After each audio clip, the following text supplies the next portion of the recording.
মূলধনের স্বল্পতা যেটা আছে তাকে দূর করার জন্য আমরা মূলত অংশীদারি ব্যবসা, ঠিক আছে, সাধারণত অংশীদারি ব্যবসায় মালিক হচ্ছে 2 থেকে 20 জন। এই যে সমস্যা ছিল মূলধনের স্বল্পতা, এটাই দূর করে হচ্ছে গিয়ে অংশীদারি ব্যবসায়। দ্বিতীয় টপিক হচ্ছে অংশীদারি ব্যবসায় ঠিক এক মালিকানা পর স্টেজই আমরা এখন একটু ব্যবসা গ্রো করতে চাচ্ছি। তো আমরা দেখলাম যে এক মালিকানা ব্যবসার সমস্যা কি ছিল, মূলধনের স্বল্পতা বা লিমিটেশন। তো এই মূলধনের স্বল্পতা যেটা আছে তাকে দূর করার জন্য আমরা মূলত অংশীদারি ব্যবসা যাই। কিসের জন্য? মূলধনের স্বল্পতা দূর করার জন্য।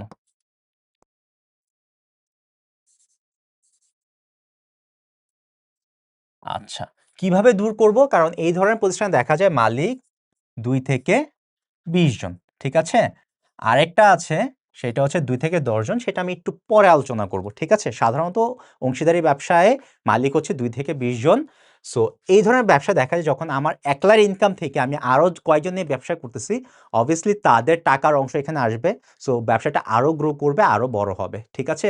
সো এই যে সমস্যা ছিল মূলধনের স্বল্পতা, এটাই দূর করে হচ্ছে গিয়ে অংশীদারি ব্যবসায়, ঠিক আছে।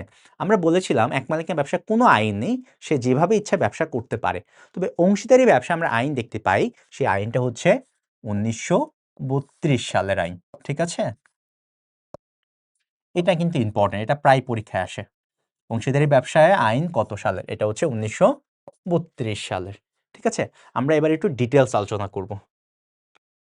আচ্ছা, এই যে আমরা দেখি একটু আগে দেখলাম যে একজন নাম ছিল তার পারভিন আক্তার, উনি হচ্ছে গিয়ে ব্যবসা করতেছে। তো এখন উনি তার হাজব্যান্ড, তার ছেলে, তার মেয়েকে নিয়ে এই যে 4 জন হয়ে একটা ব্যবসা প্রতিষ্ঠান দিল। আমরা দেখতে পাচ্ছি এখানে নাম আছে সৃষ্টি ফ্যাশন অ্যাপারেলস অংশীদারি ব্যবসায়। এখানে আপনারা দেখতে পাচ্ছেন, জানি না, এখানে লেখা আছে অংশীদারি চুক্তিপত্র, ঠিক আছে। অংশীদারি ব্যবসায় শুরু হয় চুক্তির মাধ্যমে। চুক্তিটা কি? কন্ডিশনস, ঠিক আছে। কে লাভ নেবে কত, কে মূলধন দিবে কত, ঠিক আছে, কে পরিচালনা কত টাকা পাবে, লাভ লোকসান কিভাবে বন্টন হবে, এই কথাগুলো হচ্ছে আসলে চুক্তি বা কন্ডিশনস। সো এই যে আমরা এই ছবিটা দেখতেছি, এটা হচ্ছে একটা আদর্শ অংশীদারি ব্যবসায়ের চিত্র, ঠিক আছে। আসুন, অংশীদারি ব্যবসার সংজ্ঞা মাত্র বলেছি আমরা 2 বা ততোধিক ব্যক্তি দ্বারা পরিচালিত হইতে হবে। এটাই হচ্ছে এখানে মেইন পয়েন্ট। 2 বা ততোধিক ব্যক্তির দ্বারা স্বেচ্ছায় মিলিত হয়ে অংশীদারি চুক্তির ভিত্তিতে, চুক্তি ছাড়া কিন্তু এই ব্যবসায় হবে না। এটা হচ্ছে একদম ফার্স্ট অ্যান্ড ফরমোস্ট কন্ডিশন।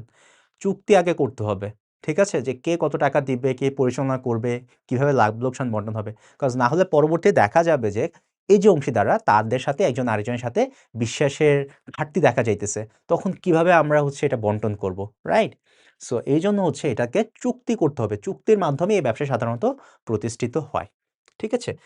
যে ব্যবসার গঠন তাকে অংশীদারি ব্যবসায় বলে। সো আমরা চিনবো কিভাবে এই ধরনের ব্যবসা আসলে কোনটা?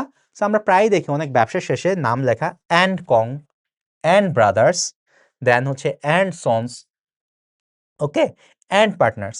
সো যেসব প্রতিষ্ঠান যেমন হচ্ছে Rahim and sons, Karim and brothers, এই ধরনের প্রতিষ্ঠানগুলোকে আমরা সাধারণত বুঝি যে অংশীদারি ব্যবসায়। সো আশা করি এরপর থেকে আপনাদের আর অংশীদারি ব্যবসা চিনতে কষ্ট হবে না। আপনারা যদি বাজারে যান বা কোথাও দেখেন যে অ্যান্ড সন্স, অ্যান্ড ব্রাদার্স, এগুলো আসলে অংশীদারি ব্যবসায়, কারণ এখানে মালিক হচ্ছে 2 এর বেশি, ঠিক আছে, 2 বা 2 এর বেশি। আচ্ছা আচ্ছা, এক মালিকানা ব্যবসার মতো অংশীদারি ব্যবসার বৈশিষ্ট্যগুলো খুব ইম্পর্টেন্ট এসসির জন্য, ঠিক আছে। আমরা এবার একটা একটা করে আলোচনা করব। এই ব্যবসা প্রতিষ্ঠানও সহজ সংগঠন, এক মালিকানা ব্যবসার মতো। কজ 2 জন বা তার অধিক ব্যক্তি চিন্তা করে যে আমরা ব্যবসা করতে চাই, তারা করতে পারবে। এখানে কোনো আইনি জটিলতা নাই। 1932 আইন আছে, বাট এখানে কোনো আইনি জটিলতা নাই, কারণ এখানে হচ্ছে পারমিশনের প্রয়োজন পড়ে না।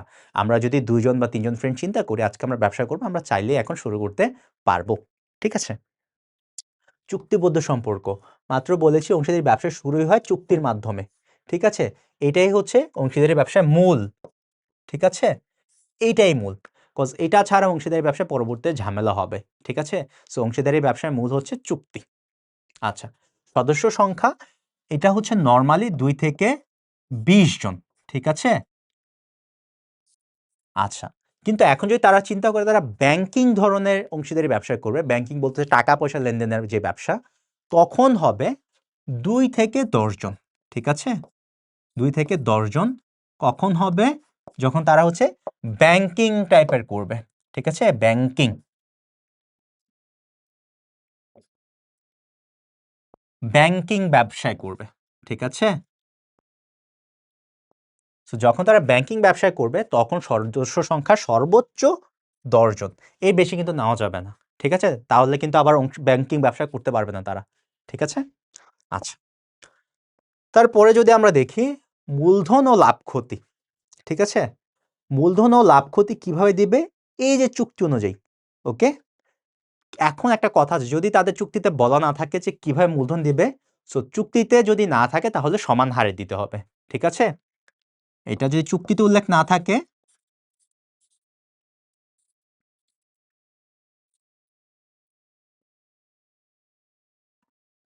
উল্লেখ না থাকলে সমান হারে করতে হবে, ঠিক আছে। দ্যাট মিন্স প্রত্যেকেই সমান টাকা দিবে এবং লাভ ক্ষতিও সমান ভাগে বন্টন হবে, ওকে। আমরা একটু পরেরটা দেখি, অসীম দায়। একটু আগে বলছিলাম অসীম মানে কি, সীমাহীন। সো এক মালিকানা ব্যবসায় বলছিলাম এটা একটা বড় প্রবলেম, এবং অংশীদারি ব্যবসা এটা একটা বড় প্রবলেম, কারণ এখানে ব্যবসার কোনো সত্তা নেই। সো যত লেনদেন হবে সেটা মালিকের সাথেই হয়েছে বলে ধরে নেওয়া হবে। সো কোনো কারণে ব্যবসায় লস করে এবং তৃতীয় কোনো পক্ষ যদি টাকা পায়, এই ক্ষেত্রে মালিকদের ব্যক্তিগত সম্পত্তিও এই ক্ষেত্রে দায়বদ্ধ থাকবে। আচ্ছা, পরবর্তী হচ্ছে আস্থা ও বিশ্বাস। এই ব্যবসাটা আসলে শুরুই হয় পরস্পর আস্থা ও বিশ্বাস। ধরো আমি আমার ফ্রেন্ডের সাথে ব্যবসা করতেছি, অবভিয়াসলি তার প্রতি আমার বিশ্বাস থাকতে হবে যে সে আমার কোনো ক্ষতি করবে না বা তার দ্বারা ব্যবসার কোনো ক্ষতি হবে না।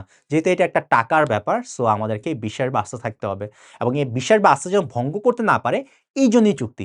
এই জন্যই বলা হয় অংশীদারি ব্যবসায় আসলে মূল হচ্ছে চুক্তি, ঠিক আছে। আচ্ছা, 7 নাম্বার নিবন্ধন ও সত্তা। এটাও সেম, তুমি যদি পৌরসভা বা শহরে করতে চাও তোমাকে নিবন্ধন বা ট্রেড লাইসেন্স করতে হবে।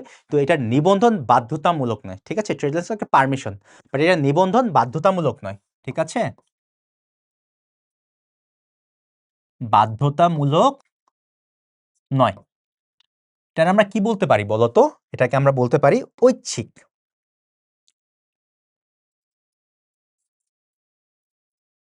দ্যাট মিন্স তুমি যদি চাও তুমি একটা নিবন্ধন করতে পারো, নিবন্ধকের অফিসে গিয়ে, দ্যাট মিন্স পারমিশন যে আমি ব্যবসা করছি। কিন্তু এর মানে এই না যে তোমার কোনো স্বাধীন সত্তার সৃষ্টি হবে, এটা মাথায় রাখতে হবে। তুমি যদি নিবন্ধন নাও অথবা না নাও, তাতে তোমার ব্যবসা প্রতিষ্ঠানের কোনো সত্তার সৃষ্টি নয়। সত্তা মানে হচ্ছে ব্যবসা নিজের নামে চলার মতো যে পারমিশন বা যে ওয়েট, সেটা তার ক্রিয়েট হবে না। ব্যবসা অলওয়েজ মালিকের দ্বারাই পরিচালিত হয়েছে এবং মালিকের সাথে লেনদেন হয়েছে বলে ধরে নেওয়া হবে, ঠিক আছে। সো অংশীদারি ব্যবসা নিবন্ধন কিন্তু বাধ্যতামূলক নয়, এটা ঐচ্ছিক, ঠিক আছে। লাস্ট পয়েন্ট যদি আমরা দেখি, আইন। আমরা বলেছি এটা আইন হচ্ছে 1932 সালে, কিন্তু অনেক আগের আইন, রাইট। এটা হচ্ছে ইন্ডিয়ার টাইমে করা হয়েছিল, ঠিক আছে। আমরা যখন ভারতীয় উপমহাদেশ ছিলাম তখন এই আইনটা ইজিলি হয়েছিল, ঠিক আছে। যখন আমরা ইন্ডিয়া, পাকিস্তান, বাংলাদেশ একসাথে ছিলাম। সো এই আইনটা এখনো আমাদের দেশে কার্যকর আছে, ওকে। আচ্ছা, এবার আমরা একটু দেখি আমরা একটা অংশীদারি ব্যবসায় করব। সো আমরা আসলে কিভাবে এটা করতে পারি, স্টেপগুলো কি কি, ঠিক আছে। আমরা এটা একটু ডিটেলস জানবো। সো এটা যদি তোমরা বুঝো তাহলে তোমরা নিজেরাও পরবর্তীতে চাইলে একটা অংশীদারি ব্যবসা গঠন করতে পারো। সো প্রথম কাজ হচ্ছে সহজ সংগঠন। এটাতে কোনো আইনগত ঝামেলা নাই, তুমি যে ডিসিশন নাও তুমি করবা, তুমি করতে পারো, ঠিক আছে। জাস্ট তোমার চুক্তি করতে হবে, ওকে। সদস্য সংখ্যা, মাত্র বলছিলাম সদস্য সংখ্যা হচ্ছে 2 থেকে 20, আর ব্যাংকিং টাইপের হইলে 2 থেকে 10, এর বাইরে যাওয়া যাবে না। দিস ইজ দ্য লিমিটেশনস, ওকে। এর বাইরে যাওয়া যাবে না। পরবর্তী এই যে চুক্তি, ঠিক আছে। চুক্তির প্রকারভেদ নিয়ে আমরা একটু পর আলোচনা করব, সো চিন্তার কোনো কারণ নেই। সো আমাদের থার্ড স্টেপে যে কাজটা করতে হবে, আমাদের চুক্তি করতে হবে। চুক্তি কি, কন্ডিশনস, কিভাবে লাভ লোকসান বন্টন হবে। তারপরে নিবন্ধন। আই গেস তোমরা এই ওয়ার্ডটা অলরেডি চিনে গেছো। এই ব্যবসা নিবন্ধন বাধ্যতামূলক নয়, চাইলে করতে পারো, না চাইলেও কোনো সমস্যা নেই, বাট করলে কিছু স্পেশাল সুবিধা পাবা, অ্যান্ড এটা নিয়ে আমি একটু পরেই তোমাদের সাথে আলোচনা করব, ঠিক আছে। আচ্ছা, সো লাইসেন্স। লাইসেন্স হচ্ছে ওই যে শহর বা পৌরসভায় যদি হয় তাহলে তোমার একটা পারমিশন লাগবে। কোথায় বাবা, এটা হচ্ছে শহর বা পৌরসভায়। শহর বা পৌরসভায় যদি করতে চাও তাহলে একটা পারমিশন লাগবে, ওকে। আচ্ছা, নিবন্ধন হচ্ছে নিবন্ধকের অফিসে গিয়ে তোমার নামটা রেজিস্ট্রি করা, ঠিক আছে। আর লাইসেন্স হচ্ছে তুমি যে ব্যবসা করতেছো এই জায়গাতে, শহর বা পৌরসভায়, এই জায়গার পারমিশন, ওকে। এরপরে লাস্ট যেটা আসে পরিচালনা। পরিচালনা কে করবে সেটা তোমরা ঠিক করবে বন্ধুদের মধ্যে। তারপর তোমরা ব্যবসা শুরু করে দিবা। সো দেখো একদম ইজি, ঠিক আছে? এই কাজগুলো ম্যাক্সিমামই তোমরা ঘরে বসেই করে ফেলতে পারো, ঠিক আছে? এবং এটার জন্য খুব বেশি চিন্তা ভাবনা করারও কোনো প্রয়োজন হয় না। এই জন্যই বলা হয় যে এটার সংগঠন খুবই সহজ, ঠিক আছে? আচ্ছা, তারপর আমরা আসেন দেখি অংশীদারি ব্যবসায় চুক্তিপত্র বা চুক্তি, ঠিক আছে? আমরা এবার চুক্তি নিয়ে আলোচনা করব অ্যান্ড এই টপিকটা খুব ইম্পর্টেন্ট। ওকে, এখানে একটা লাইন বলা আছে, অংশীদারি সম্পর্ক চুক্তি হতে জন্মলাভ করে, সম্পর্ক সামাজিক মর্যাদা বলে নয়। এটা আসলে মানিটা কি? সামাজিক মর্যাদার আসলে কি? ধরেন আমি আর আমার বন্ধু মিলে ব্যবসা করতেছি, তো তার সাথে আমার আসলে সামাজিক মর্যাদা কি? আমি তার বন্ধু। বা ধরেন আপনি আর আপনার বাবা মিলে ব্যবসা করতেছেন, সো আপনার বাবার সাথে সম্পর্ক কি? আপনার বাবা বা পিতা। সো এটা আপনাদের একটা সামাজিক মর্যাদা। কিন্তু কথা হচ্ছে অংশীদারি ব্যবসা আইনে বলা হয়েছে ধারা 5-এ যে এই ধরনের ব্যবসা আসলে কে কার বাবা, কে কার বন্ধু, কে কার কি তাতে কিচ্ছু আসে যায় না। এদের ব্যবসায় কিভাবে সৃষ্টি হবে? চুক্তির মাধ্যমে।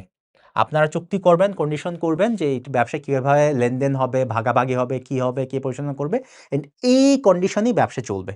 আপনার বন্ধু আপনি বিশ্বাস করতেই পারেন, কোনো সমস্যা নাই। আপনার বাবা আপনি বিশ্বাস করতেই পারেন, কোনো সমস্যা নাই। বাট চুক্তিটাই হচ্ছে এই ব্যবসার মূল। সো সামাজিক মর্যাদা এই ব্যবসার মূল কথা না। ওকে? আচ্ছা, এবার আমরা দেখে আসি চুক্তি কয় ধরনের। ওকে, চুক্তি মূলত 3 ধরনের। হ্যাঁ, এটা নিয়ে আপনাদের কিছু কনফিউশন আছে কেন? কিছু বইয়ে এটা শুধুমাত্র 2 প্রকার বলা হয়, এই যে এই প্রথম 2টা। আবার কিছুতে 4টাও বলা হয়। 4টা কিভাবে? এই যে নিবন্ধনের পরে আরেকটা আছে অনিবন্ধন। সো এটা আসলে কনফিউজড হওয়ার কিছু নাই। এসএসসি যেটাকে আসলে অ্যাকসেপ্ট করে রেজাল্ট হিসেবে সেটা হচ্ছে এই 3টা। ওকে, আমরা আগেও দেখেছি অনেক সময় পড়ার সময় অনেক বইতে আমরা দেখেছি 2 প্রকারও হয়, 3 প্রকার, 4 প্রকার। বাট আপনি মনে রাখবেন কনফিউজ না হয়, একদম স্ট্যান্ডার্ড যেটার অ্যান্সার সেটা হচ্ছে 3 প্রকার। ওকে, আচ্ছা আমরা যে প্রথম প্রকারটা দেখি, মৌখিক চুক্তি। মৌখিক মানে কি? মুখে মুখে বলে। ঠিক আছে? ধরেন আপনি আর আমি ব্যবসা করতেছি, আপনাকে বললাম ঠিক আছে, তুমি লাভ হলে 50% নিবা, আমি 50% নিব। এই যে আমরা মুখে কথা বলার মাধ্যমে যে চুক্তিটা করলাম এটাকে বলা হবে মৌখিক চুক্তি, এর কোথাও লিখিত না। ঠিক আছে? এখন আপনার মাথায় আসতে পারে যে স্যার যেহেতু লিখিত না, তাহলে যদি কোনো গরমিল হয় পরবর্তীতে যে আপনি আপনার কথা রাখতেছেন না, আমি আমার কথা রাখতেছি না। সো এই ধরনের সমস্যা দূর করার জন্য আরেকটু শক্তপোক্ত যে চুক্তিটা আমরা দেখতে পারি সেটা হচ্ছে লিখিত চুক্তি। আমরা এই মৌখিক যে যা বলেছিলাম সেটা আমরা কি করব? এখানে লিখে ফেলবো। এই খাতা কলমে যে আমরা লিখে রাখতেছি এই লিখিত চুক্তিকেই বলা হয় চুক্তিপত্র। ঠিক আছে? চুক্তিপত্র।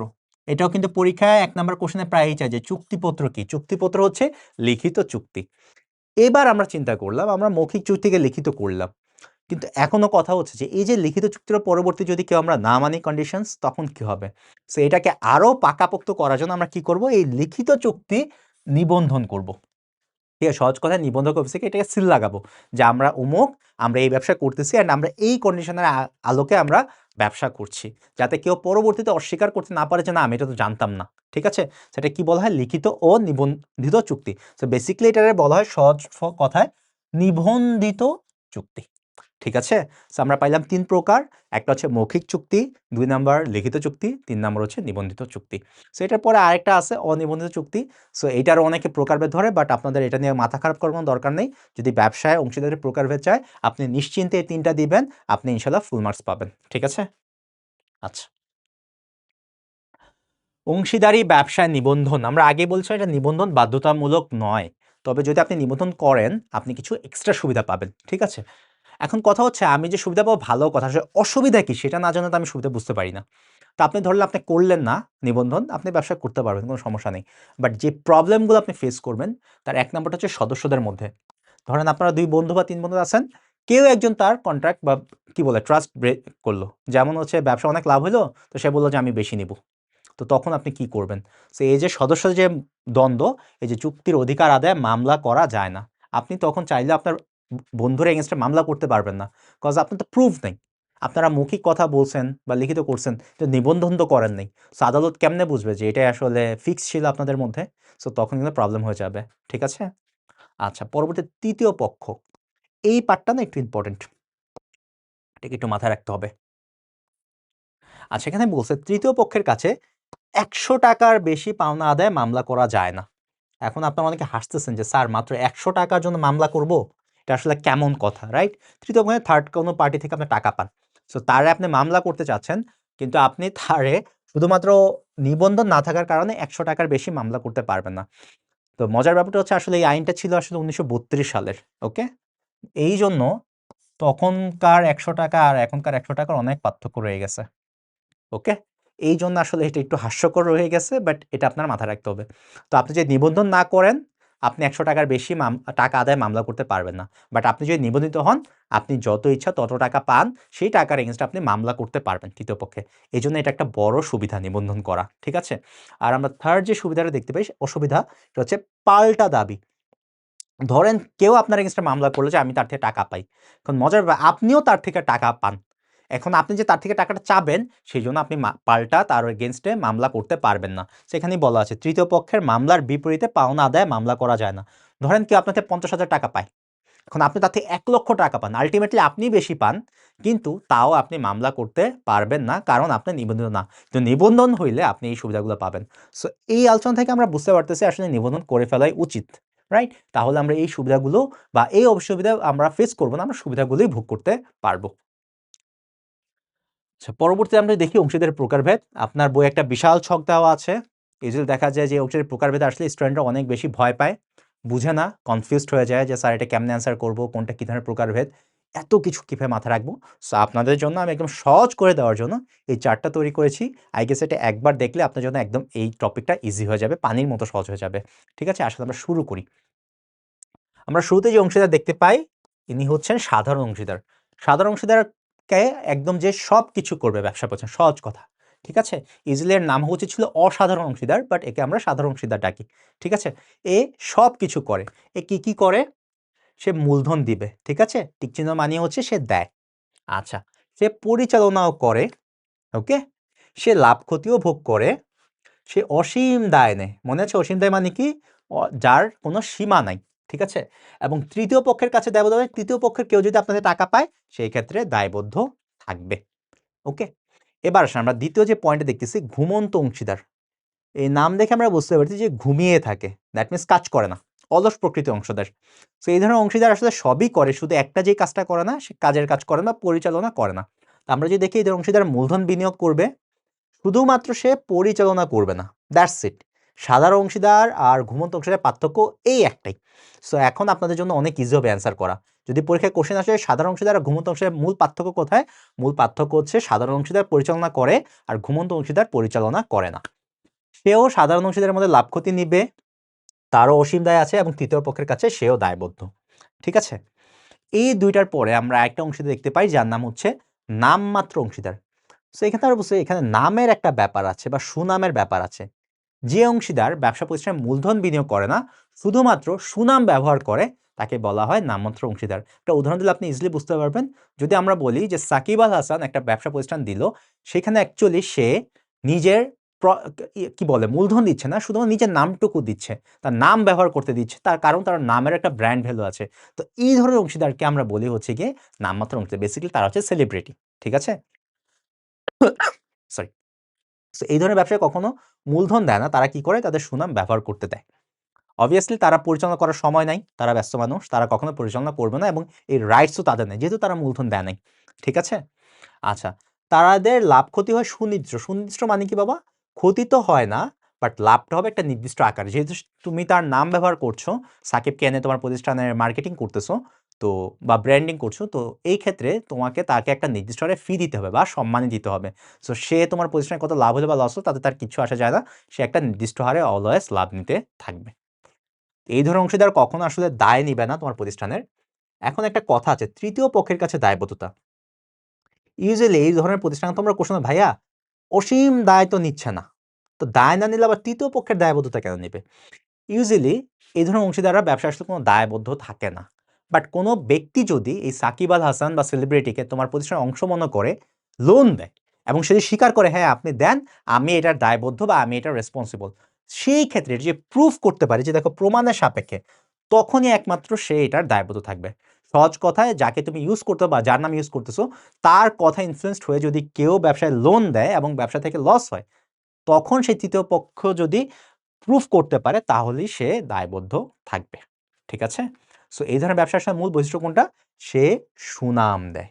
ঠিক আছে, এই একটা পয়েন্ট মাথায় রাখলেই আপনাদের হবে। ওকে। আচ্ছা, 4 নাম্বারে দেখি আপাত দৃষ্টিতে। আপাত দৃষ্টিতে মানে কি? দেখতে। তাকে দেখতে অংশীদার লাগে বাট অ্যাকচুয়ালি সে আসলে অংশীদার না। এ ধরনের অংশীদার ব্যবসায় রিটায়ার্ড যারা থাকে তারা। ঠিক আছে? রিটায়ার্ড। সো তারা একটা সময় ব্যবসায় অংশীদার ছিল, বাট এখন উনি রিটায়ার করেছেন। তো উনি চিন্তা করলো যে আমি ব্যবসায় যে টাকাটা আছে সেটা আর না উঠে এটা থাকুক, এটা তোমরা ইউজ করে ব্যবসা করো, আমাকে জাস্ট একটা সুদ দিলেই হবে। সো এই ধরনের অংশীদারকে বলি আমরা আপাত দৃষ্টিতে অংশীদার। ঠিক আছে? সো এই ধরনের অংশীদার বেসিক্যালি মূলধন দেয় না, তার যে টাকাটা থাকে সেটাকে ঋণ হিসাবে দেয়। ওকে, এটাকে ঋণ হিসাবে তিনি একটা কোম্পানিকে প্রোভাইড করেন বা তার কোম্পানিকে উনি প্রোভাইড করেন। সো স্বাভাবিক, যেহেতু উনি মূলধন দিচ্ছে না, উনি পরিচালনা করতে পারবে না। অ্যান্ড উনি যেহেতু ঋণ দিচ্ছে, সো উনি মুনাফা না, উনি নির্দিষ্ট হারে কি হবে? সুদ পাবে। ঠিক আছে? আমরা ইজিলি বিনিয়োগ করলে মূলধনের এগেনস্টে আমরা মুনাফা পাই, আর ঋণের এগেনস্টে আমরা পাই সুদ। ঠিক আছে? তার প্রতিষ্ঠানে কোনো দায়বদ্ধতা নেই যেহেতু সে পরিচালনা করে না। তবে এও হচ্ছে ওই নামমাত্র অংশীদারের মতো, যদি কোনো তৃতীয় পক্ষ তাকে অংশীদার মনে করে বা তিনি ব্যবসা থেকে যে রিটায়ার করেছেন এটা যদি গণবিজ্ঞপ্তি না দেয়। ঠিক আছে? গণবিজ্ঞপ্তি।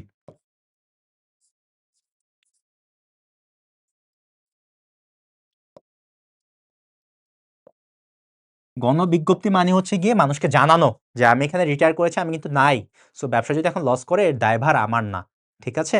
সো এই ধরনের কাজ যদি না করে, তাহলে যদি কোনো তৃতীয় পক্ষ ব্যবসায় টাকা দিয়ে প্রতারিত হয়, তাহলে আর এটা প্রুফ করতে পারলে সেও কিন্তু সাধারণ অংশীদারের মতো দায়বদ্ধ থাকবে।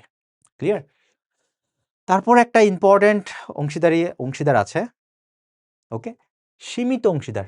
আমরা এতক্ষণ ধরে বারবার বললাম যে অংশীদারি ব্যবসায় দায় হচ্ছে অসীম, কিন্তু এই ব্যবসায় দায় হচ্ছে সসীম। ঠিক আছে? আসলে এই ধরনের অংশীদার কারা? যাদের বয়স 18-র কম। ঠিক আছে? 18-র কম। এখন তোমরা কোশ্চেন করতে, ভাইয়া অংশীদারি ব্যবসায় আইনে তো বলা আছে যে 18 বছর নিচে কাউকে আমরা অংশীদার করতে পারবো না। তো আমরা একে কিভাবে অংশীদার করব? যে 18 বছর কম একজনকে ইজিলি আমরা 18 বছর কম কাউকে বিশেষ সুবিধা দেওয়ার জন্য, পয়েন্টটা মাথায় রাখো, বিশেষ সুবিধা দেওয়ার জন্য, এই বিশেষ সুবিধাটা কি ভাইয়া? তার দায়কে আমরা সসীম করে দিই বা সীমাবদ্ধ করে দিই। ঠিক আছে? সো যে অংশীদারের দায় সসীম, দ্যাট মিনস সে যত টাকা বিনিয়োগ করেছে এই পর্যন্তই, সেই হচ্ছে সীমিত অংশীদার। সাধারণত এই অংশীদার কারা হয়? ধরো তোমার বাবা বা কোনো আত্মীয় একটা ব্যবসা প্রতিষ্ঠান ছিল, এখন কোনো কারণে উনি মারা গিয়েছেন। ওকে, বা কোনো একটা সমস্যা হয়েছে। তো তখন তুমি যেহেতু ছোট, তোমাকে বিশেষ সুবিধা দেওয়ার জন্য চাইলে ব্যবসা প্রতিষ্ঠানের অন্য মালিকরা তোমাকে এই ধরনের অংশীদার করতে পারে। ঠিক আছে? সো আমরা দেখি এই ধরনের অংশীদার আর কি কি কাজ করে। সে অবভিয়াসলি মূলধন তো দিবে না। সরি, মূলধন বলতে হচ্ছে দিবে না বলতে আমি বুঝাচ্ছি, তার যে মূলধনটা আছে ওইটাই থেকে যাবে তোমার বাবার বা তোমার আত্মীয়র। ঠিক আছে? সো ওই ক্ষেত্রে সে মূলধন দিবে, নিজের থেকে তো আর টাকা দেওয়ার তার কোনো অ্যাবিলিটি নাই। ঠিক আছে? সে পরিচালনা করবে না কারণ সে ছোট মানুষ। সো সে যদি ব্যবসা পরিচালনা করতে চায়, সে লস করায় দিবে। ঠিক আছে? তার লাভ ক্ষতি তো সে চুক্তি অনুযায়ী পাবে। তার যে বিশেষ সুবিধা সেটা হচ্ছে সসীম। সসীম মানে কি? দায় লিমিটেড। ধরো তার ব্যবসা প্রতিষ্ঠানে ১ লক্ষ টাকা ছিল। সো ব্যবসায়ী লসে সে শুধুমাত্র ১ লক্ষ টাকা পর্যন্তই সে দায় নিবে। এরপর যে লসে সে আর এই দায়ভার নিবে না। ঠিক আছে? এবং তার তৃতীয় পক্ষের কাছে কখনোই সে দায়বদ্ধ না, কারণ সে পরিচালনা করে নাই। ঠিক আছে? এখন একটা কথা আছে, যদি ভাইয়া তার বয়স 18-র বেশি হয়ে যায় তখন কি হবে?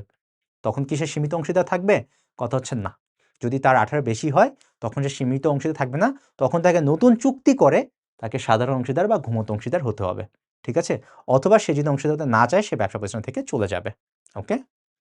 আচ্ছা। লাস্ট যে প্রকারভেদ আছে সেটা হচ্ছে আচরণে অনুমিত। আচরণ মানে কি? আচরণ দ্বারা বোঝায় সে অংশীদার, বাট সে আসলে ব্যবসার কোনো অংশীদার না। আমরা আমাদের সোসাইটির আশেপাশে এমন অনেক লোক দেখি যে একটু চাপাবাজ টাইপের। কেমন? সে হচ্ছে নিজেকে বলে আমি অমুক প্রতিষ্ঠানের মালিক, আমি তুমুক প্রতিষ্ঠানে আছি। অ্যাকচুয়ালি সে আসলে এসব ধরনের প্রতিষ্ঠানে থাকে না। সো এই ধরনের ব্যক্তিকে আমরা বলি আচরণে অনুমিত অংশীদার। ইসলে অংশীদার ব্যবসা প্রতিষ্ঠানে কোনো মূলধনও দেয় না, পরিচালনাও করে না, সে হচ্ছে লাভ ক্ষতিও বহন করে না, তার কোনো দায়ও নাই। কিন্তু কথা হচ্ছে এই যে সে মানুষকে বলতেছে আমি এই প্রতিষ্ঠানের অংশীদার, এবং তার কথা শুনে যদি কেউ প্রতিষ্ঠানে অর্থ বিনিয়োগ করে এবং সে এতে লস হয় বা ধরা খায়, সেটা যদি প্রুফ করতে পারে, তাহলে কিন্তু সেও অন্য অংশীদারের মতো অসীম দায় বহন করতে হবে। ঠিক আছে? এটা বুঝা গেছে? আশা করি এইখান থেকে আপনাদের আর কোনো প্রবলেম হবে না। এখন আপনাদের অনেকের তাও কনফিউশন থাকে যে ভাইয়া সবচেয়ে ইম্পর্টেন্ট গুলো একটু দাগায় দেন। সবচেয়ে ইম্পর্টেন্ট হচ্ছে ভাই প্রতি বছর আসে সাধারণ অংশীদার থেকে, ঘুমন্ত অংশীদার থেকে, নামমাত্র অংশীদার থেকে, আর এই যে সীমিত অংশীদার আছে সীমিত অংশীদার থেকে। ইজিলি এই 4টা খুব বেশি ইম্পর্টেন্ট। অ্যান্ড আমি যদি একটু সামারি করে দেই, যে সাধারণ অংশীদার যে সব করবে, ঘুমন্ত অংশীদার সব করবে, শুধুমাত্র পরিচালনা করবে না। নামমাত্র অংশীদার শুধু নিজের নাম দিবে, আর সীমিত অংশীদারের বিশেষ সুবিধা হচ্ছে সসীম দায় বা সীমাবদ্ধ দায়। এই 4টা পয়েন্ট যদি আপনার মনে রাখেন, অংশীদারি প্রকারভেদ থেকে যত প্রশ্ন আসুক না কেন আপনাদের কখনোই কোনো প্রবলেম হবে না। ঠিক আছে, ইজিলি এই টপিক থেকে প্রতি বছর 4 থেকে 5 নাম্বার থাকে। ওকে, 4 থেকে 5 নাম্বার এই টপিক থেকে থাকবেই, এটা কখনোই মিস যাবে না। সো এটা যদি আপনারা একটু বুঝেন, আই গেস ইনশাল্লাহ আপনাদের পরবর্তীতে এসসি যখন দিবেন আপনারা কখনোই এখান থেকে 4-5 মাস মিস যাওয়ার কথা না। ঠিক আছে, আসলে আমরা একটু পরবর্তীতে দেখি। এবার আসেন, আমরা তো দেখলাম যে ব্যবসায় আসলে কিভাবে আমরা শুরু করব, মালিক কিরকম কিরকম হইতে পারে। এবার আমরা দেখব এই ব্যবসা আসলে শেষ করব কি। বিলোপ সাধন মানে কি? শেষ করা। ঠিক আছে, বিলোপ সাধন মানে হচ্ছে শেষ করা। আমরা এই ব্যবসাকে শেষ করব কিভাবে, বা যে রানিং ব্যবসা আছে এটা ক্লোজ করব কিভাবে। তো কিভাবে করব আমি আপনাকে বলেছিলাম, ওই যে 1932 সালে একটা আইন আছে, সেখানে বলে দেওয়া আছে কিভাবে আমরা ক্লোজ করতে পারি। সো এই যে সংজ্ঞাটা দেওয়া আছে, ক্লোজ করা মানে হচ্ছে চুক্তিবদ্ধ সম্পর্কটা শেষ। ওকে, একটু মনে রাখেন, কি শেষ? চুক্তিবদ্ধ সম্পর্ক। আমরা চুক্তি করেছিলাম, সেই চুক্তিবদ্ধ সম্পর্কের অবসান। এই চুক্তিবদ্ধ সম্পর্কে অবসানকে মূলত আমরা বলি কি? বিলোপ সাধন। ঠিক আছে, এই যে সংজ্ঞাটা এটা দেওয়া আছে হচ্ছে অংশীদারি ব্যবসায় 39 ধারায়। আপনারা কনফিউজ থাকেন, ভাইয়া এতগুলা ধারা এগুলো মুখস্থ করবো কিভাবে? মুখস্থ করার কোনো দরকার নেই, আমি আপনাদের একটা শর্ট ট্রিক্স নিয়ে এসেছি। জাস্ট এটা মনে রাখলে আপনারা এটা থেকে অ্যান্সার করতে পারবেন একদম খুব ইজিলি। ঠিক আছে, ইজিলি এখান থেকে এমসিকিউ থাকে। ওকে, সো এই যে বিলোপ সাধন, এটা যে সংজ্ঞা, ঠিক আছে, বা কিভাবে এই যে বিলোপ সাধন সংজ্ঞাটা কি? চুক্তিবদ্ধ সম্পর্কের অবসান, এটা বলা আছে 39 ধারায়। ঠিক আছে, এবার আসেন আপনাকে একটা সহজ ট্রিক শিখাই দিই। বাকি যে ধারাগুলো আছে এটাকে আমরা একটা সহজ লাইনের মাধ্যমে মুখস্থ করতে পারি। এটা হচ্ছে সব বিবি আমার।